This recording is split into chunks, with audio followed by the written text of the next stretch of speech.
Developing self-awareness, recognizing the ego, and ultimately transcending it can be a really difficult process for most of us. It's perhaps the hardest thing we might ever have to do because it literally requires us to shed light on an important area of our life that has pretty much gone unnoticed. Often during this process, we might shed some light on the ego and its patterns, but then ultimately fall back into its darkness. However, the important thing is to never give up and to ultimately be patient with yourself. View every challenge as an opportunity for learning and transformation. Don't just wish for your pain or suffering to go away.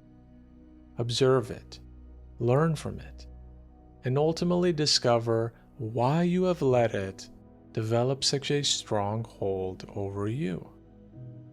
Yes, the ego is a very deceptive and ruthless construct that feeds off of our pain and insecurities, but there is also a way out of the suffering. And while we're in the process of finding that way, we must be compassionate toward ourselves. This compassion can't be overstated, which is why I wanted to end the video series with this important topic.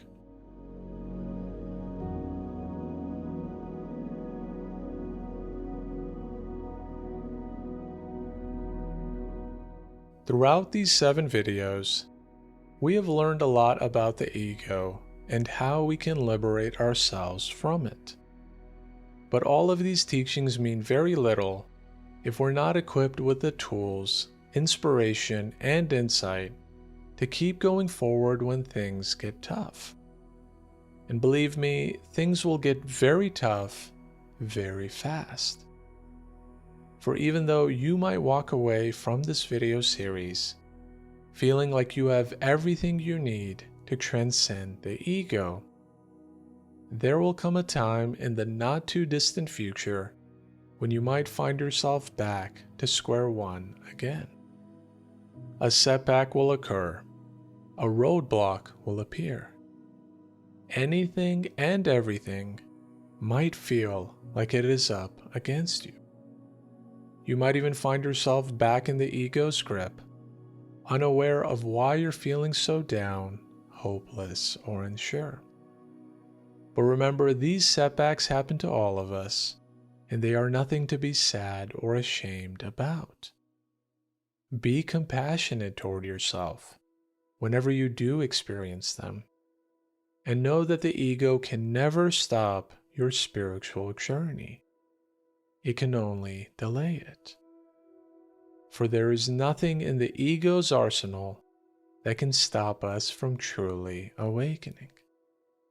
Awakening is our birthright and the natural progression of our life if we just happen to get out of the way. If we just happen to get out of our mind. So let go of the need for perfection and embrace the process of self-discovery with an open heart and mind.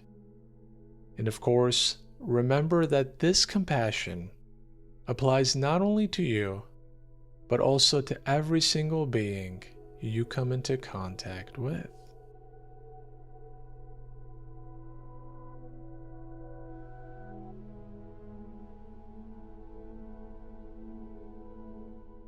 Your awakening is no different from someone else's. In fact, it's all related. We are all related. At some point, you'll realize this for yourself if you have not already. As you develop awareness of the ego within you, you will begin to become aware of the ego within others. These could be your family, friends, co-workers, or even strangers that you come across on a daily basis. For example, if you're waiting at a coffee shop and you notice the person in front of you verbally attacking the cashier because their drink wasn't hot enough, observe what's really going on. Do you think it's their ego making them talk like that? or their true self? Chances are it's the ego. The ego is telling them that the cashier offended them and attacked who they were as a person. And thus they become defensive, which, if you remember, we discussed in part 4. You might even be able to pick up some clues of their egoic tendencies just by listening to what they're saying, which could go something like this. How dare the cashier talk to me like that? How dare they serve me a cold drink? Do they even know who I am? These are the things the ego might be telling them in that very moment, and too often many of us unconsciously believe and act upon these thoughts and feelings.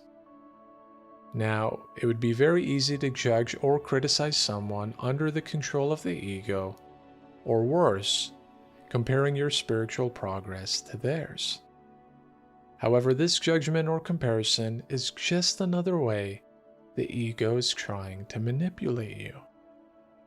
It wants you to be separate and isolated from others, which is why compassion and empathy are essential when navigating the ego-driven behavior around us. That doesn't mean you have to accept or submit to their egoic tendencies. It just means that you are aware of them, and that you recognize that their challenges are unique to them, just like your challenges are unique to you. It's like Christ saying on the cross, "Father, forgive them, for they know not what they do." Christ knew that the people responsible for his crucifixion were under the control of the ego. They had not developed the same awareness he did to realize they were pure consciousness. And so Christ extended compassion to them. He didn't hold a grudge, harbor resentment, or even fight back. He simply looked past their ego to see their true selves. He saw this even when they sadly couldn't see it themselves. This is real compassion. This is true love. So the moral of the story is to extend your compassion and empathy to everyone around you and appreciate the challenges they are currently going through. Perhaps they might be inspired by your transformation and awakening. Or, as in the case of Christ, they might be so deep under the ego's spell that they can't even see the profound change unfolding in you in this moment. But whether they are able to change right now or not is not the point. It is our responsibility to still show compassion. By being compassionate toward others, we remain connected to our own growth and journey, while also seeing and appreciating the shared struggles in humanity. In fact, when we see everyone going through the same struggles and journey as we are, we no longer see ourselves as separate from humanity, but rather as a part of humanity. We break free from the ego's illusion of separation and find ourselves united as part of a larger whole. Because no matter how much we think differently, we are all connected in a deep and beautiful way that the ego has made us forget. So see if you can slowly start to remember this oneness again. And don't be discouraged if the progress isn't always smooth or consistent. Remember that transcending the ego is not a linear process. It requires significant time, effort, and awareness. But with enough compassion and empathy, we can escape the ego's traps and cultivate a deeper understanding of not only ourselves, but all of humanity as well.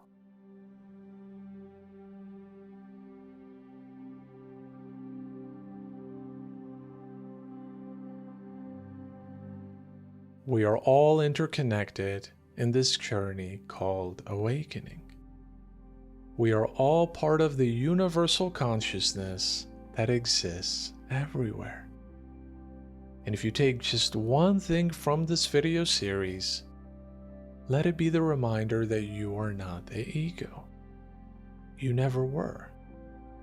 Like everyone else, you might have temporarily gone blind behind its veil of darkness, but you have never lost your essence. You have never lost your light. A light that has no story, time, or ego. So if you haven't done so already, now is the time to embrace this journey. Let compassion guide you and illuminate every corner of your life with the radiant light of your true self. Awakening beyond the ego might seem like a difficult, if not impossible, journey at first.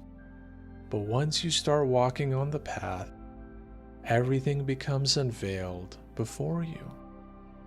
You will no longer rely on the ego to be your guide, because you will have the best of guides, your true self, your soul, or put simply, God.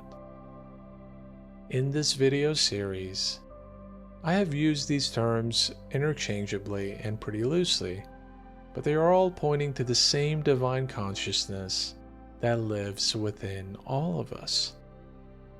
I don't really have a particular preference with labels or names, but I include them all in case you resonate with some and maybe not others. But regardless of how you internalize these concepts, know that you are on the right path, and I cannot encourage you enough to keep going, no matter how hard or challenging the journey may be. I promise you will only come out stronger, happier, and more peaceful. So thank you for taking some time out of your busy life to watch this video in the entire 7-part series. I know it's a lot of information to digest and incorporate into your life, but remember that you can always come back to the videos, or even specific sections, whenever you feel like you need a refresher or just a bit of inspiration. As we wrap things up, I invite you to please take a moment to share your own thoughts and experiences with ego identification, transcendence, or spirituality in general. You'd be amazed how sharing your story or hearing someone else's can provide inspiration, learning, and growth for both you and others. This way, we can all learn from one another and know that we are not the only ones undergoing this journey. And if you especially enjoy this content, please make sure to like, subscribe, and stay connected for more insightful videos on personal growth, self-awareness, and spirituality. But until next time, take care and good luck on your spiritual journey. What a beautiful moment it is when you finally turn on the switch and realize you were never the darkness because you are always the light.